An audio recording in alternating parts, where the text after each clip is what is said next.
Good morning students. तो कल हमने पढ़ा था कि केमिकल इक्वेशन और केमिकल रिएक्शन होता क्या है। तो आज हम क्या पढ़ेंगे कि बैलेंस केमिकल इक्वेशन क्या होता है और एक बैलेंस केमिकल इक्वेशन बैलेंस क्यों होनी चाहिए। तो कल मैंने बताया था कि बैलेंस केमिकल इक्वेशन क्या होता है कि number of atoms on the left hand side must be equal to the number of atoms on the right hand side. ये हमेशा होना चाहिए। और हमें मतलब ये क्वेश्चन आपके माइंड में आ रहा होगा कि ये केमिकल इक्वेशन बैलेंस करनी ही क्यों है, why a chemical equation must be balance. तो इसका आंसर क्या है, to satisfy the law of conservation of matter. तो law of conservation of matter क्या कहता है कि matter can not be produced और destroyed in a close system. तो मैटर क्या है, ना ही कंजर्व होता है ना ही डिस्ट्रॉय होता है।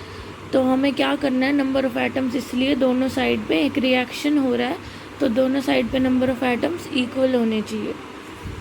ये क्वेश्चन आपके एनसीईआरटी में भी है कि what is why a chemical equation should be balanced. तो यही आंसर है इसका, to satisfy the law of conservation of matter.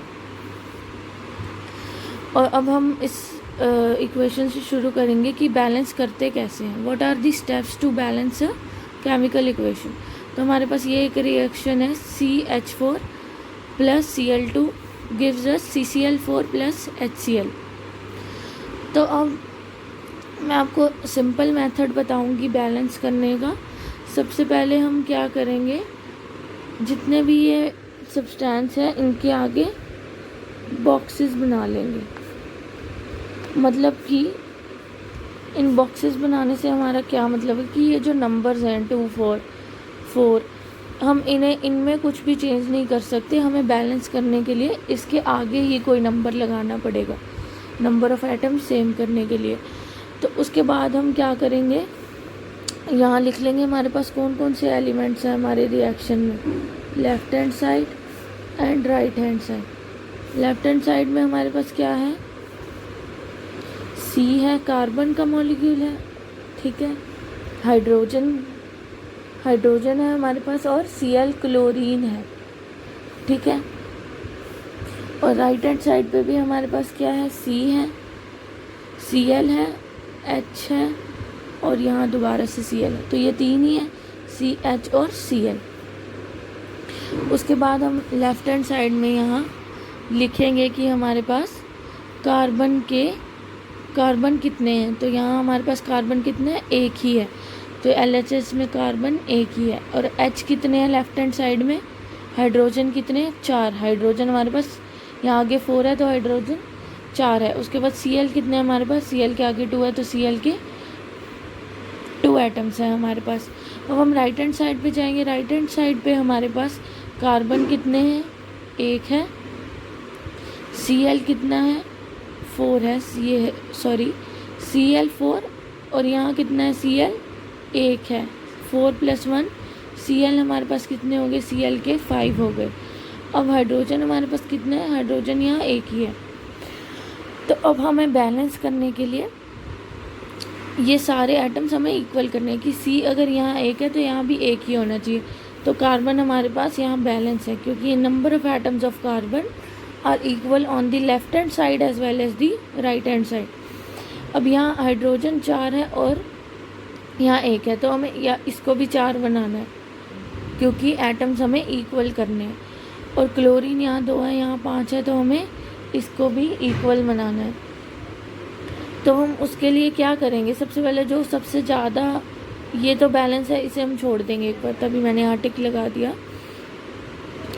अब हाइड्रोजन में हम क्या करेंगे, हाइड्रोजन और क्लोरीन में हम देखेंगे ज़्यादा एटम्स किसके हैं, क्लोरीन के। तो हम सबसे पहले क्लोरीन को बैलेंस करेंगे।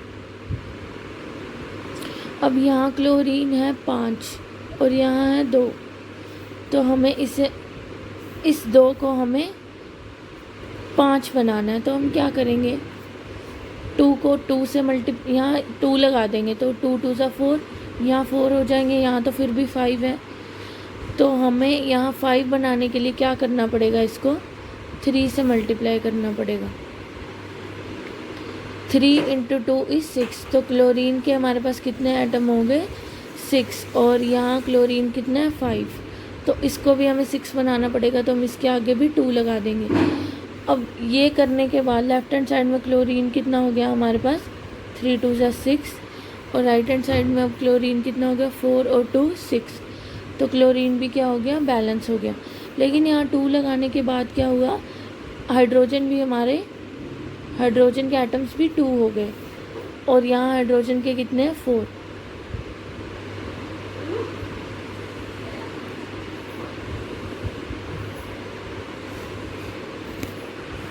और अब यहाँ हाइड्रोजन के एटम 2 हो गए, और यहाँ कितने हैं 4, तो हमें इसे भी 4 बनाना है। तो हम कैसे बनाएंगे 4, यहाँ 4 हम लगा के देखेंगे एक बार। यहाँ अगर हम 4 लगाते हैं तो हाइड्रोजन 4 हाइड्रोजन तो बैलेंस हो गया, लेकिन यहाँ 4 लगाने से फिर से क्लोरीन कितना हो गया 4, और यहाँ कितना 4, क्लोरीन हो गया हमारे पास 8, और यहाँ कितना 6। अब यहाँ में से 8 बनाना है, तो 2 को हम किससे मल्टीप्लाई करें कि ये 8 बन जाए, तो यहाँ हम लगा देंगे 4, तो यहाँ भी क्या हो गया 8, दोनों साइड 8, तो क्लोरीन भी बैलेंस हो गए, हाइड्रोजन 4 बैलेंस हो गए, कार्बन 1 तो बैलेंसिंग करते वक्त यहाँ हमें क्या किससे मल्टीप्लाई करना पड़ा 4 से, और 4 से ही इससे मल्टीप्लाई करना, इन दोनों के आगे हमें कुछ लगाने की नीड नहीं पड़ी।